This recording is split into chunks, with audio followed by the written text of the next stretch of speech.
Несмотря на то, что у нас вчера выписалось 2 человека из больницы, и у нас число выздоровевших в республике достигло 10 человек, и было 6 человек официально заболевших. К вечеру у нас ситуация достаточно серьезно осложнилась. У нас появились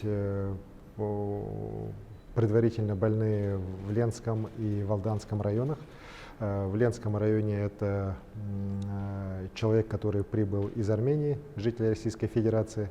Он был с самого начала самоизолирован, находился с женой на самоизоляции, но и по предварительным данным, вот еще раз говорю, у него положительный анализ вчера дал, круг лиц по нему полностью установлен, практически у всех уже анализы взяты, сейчас вот заканчивается уже забор анализов, и мы думаем, что ближе к вечеру сегодня по значительной части контактов мы получим уже результаты. Причем некоторые из них уже сдавали анализы, и у них пока отрицательный результат, потому что часть лиц, которые прибыли с ним из Москвы, сразу же была на самоизоляцию тоже посажена. И хотел бы отметить, что в Ленском районе вот меры, которые принимает администрация района после совещания, которое я вчера провел по видеоконференции, на мой взгляд, вполне такие адекватные и достаточно своевременные. По Алданскому району, по городу Алдану ситуация, на мой взгляд, гораздо опаснее, потому что семейная пара, уроженцы Киргизии, граждане Российской Федерации, которые в Алдане давно проживали, они прилетели из Москвы, где находились месяц на лечении. И вот благодаря, скажем так, моему решению о самоизоляции всех граждан, прибывших уже из других регионов нашей страны, они были сразу посажены на самоизоляцию по прибытии в Алдан 5 числа, 6 числа. Вместе с тем у нас есть сегодня информация о том, что режим самоизоляции, по крайней мере, одним из супругов был нарушен, и он находился на центральном рынке города Алдана.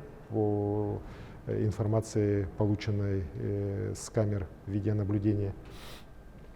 Конечно же, учитывая то, что они являются оба супруга работниками вот этого рынка, это сразу ставит под большую, достаточно серьезную опасность уже многих людей, которые могли на этом рынке в это время находиться. Сейчас поэтому мною дано поручение строгое главе района убыстрить мероприятия по закрытию рынка, по выявлению лиц, находившихся на рынке, по самоизоляции этих лиц. К сожалению, здесь хочу сказать, что вот в Алданском районе действия, на мой взгляд, предпринимаются недостаточно быстро. Вот уже сейчас у нас время 11 часов, рынок, официального решения о закрытии рынка и о самоизоляции лиц еще пока не выпущено. Я надеюсь, что в течение ближайших, даже не часов, а минут, решение это будет соответствующим образом оформлено и начнет действовать. Вот. Круг лиц, вот, с которыми они контактировали, ближайшим образом тоже установлен, он находится на изоляции. Сейчас тоже забор анализов идет, ну и я думаю, что сегодня, завтра результаты предварительных анализов у нас уже будут. Вот. Еще раз говорю, что ситуация и по Алдану, и по Ленску достаточно серьезная, тревожная, и здесь в первую очередь оперативным штабам на местах надо принимать быстрые и решительные меры, вот, а не пытаться там ответственность на кого-то другого перевалить и сидеть и ждать указаний сверху. Сегодня также нами получено решение главного санитарного врача Российской Федерации Поповой Анны Юрьевны, что Якутскому управлению Роспотребнадзора дано право уже сейчас не отправлять анализы на подтверждение в лабораторию «Вектор» в Новосибирске, учитывая то, что у нас процент отказов минимальный, у нас вот из всех случаев, которые туда направлялись, только одна ошибка была.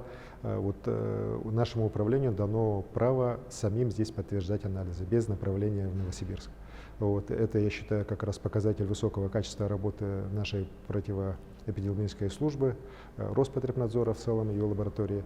Поэтому мы сегодня с утра приняли оперативное решение с главным санитарным врачом республики, что анализы вот этих 3 прилетевших мы будем считать уже положительными. То есть не будем просить подтверждения в «Векторе», потому что клиника и вот те данные, которые сегодня у нас есть, они подтверждают, что на самом деле мы имеем дело именно с коронавирусной инфекцией. И в дальнейшем мы если не будет таких каких-то серьезных сомнений, мы анализы уже будем здесь подтверждать. Это нужно и для более оперативной работы, еще раз говорю, по защите здоровья жителей Республики Саха-Якутия.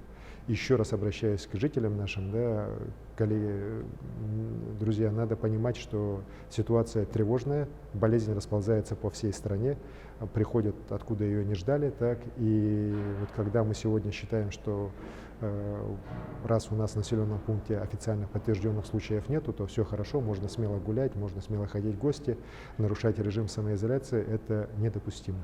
Сегодня самая главная помощь, которую вы можете оказать медикам, которые борются с этой эпидемией на передовой, всем нам, которые непосредственно заняты на том, чтобы остановить эту эпидемию, это нахождение на самоизоляции.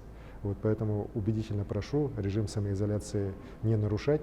Вместе с тем хочу сказать, что сегодня мы отрабатываем с руководством муниципальных образований, с руководителями министерств и ведомств, с крупнейшими нашими промышленными предприятиями, с представителями общественных организаций малого бизнеса алгоритм действий по смягчению работы и снижению ограничительных мер в тех районах, где у нас нет таких явных признаков распространения болезни и наличия этой болезни в целом. Я решил пойти по тому пути, который предложил президент страны. Мы будем выпускать не тех предприятий, которым разрешено работать, а мы будем выпускать перечень тех предприятий, которым запрещено работать. Вот, то есть те, кому не запрещено, они смогут работать. Так? Но это решение у нас появится в ближайшие дни, вот сегодня-завтра, с тем, чтобы вступить в силу с понедельника следующего. Также хочу отметить, что все-таки в связи с наступлением сейчас уже распутицы, с закрытием переправ ледовых, мы будем принимать решения также по ограничению работы межрегиональных такси, межрайонных такси. Потому что сейчас уже дороги такой большой уже не будет, и, соответственно, все-таки достаточно, как сегодня говорят мне специалисты, серьезная опасность нам уже начинает доставлять возможность распространения этой болезни через межрайонные такси. Вот даже в случае вчерашних и по Алдану, и по Ленску у нас как раз задействованы межрайонные такси, которые доставляли этих зараженных людей из Мирного в Ленск и из Якутска в Алдан. Соответственно, такое решение мы тоже в ближайшие дни примем, чтобы оно уже на следующей неделе начало работать. Спасибо.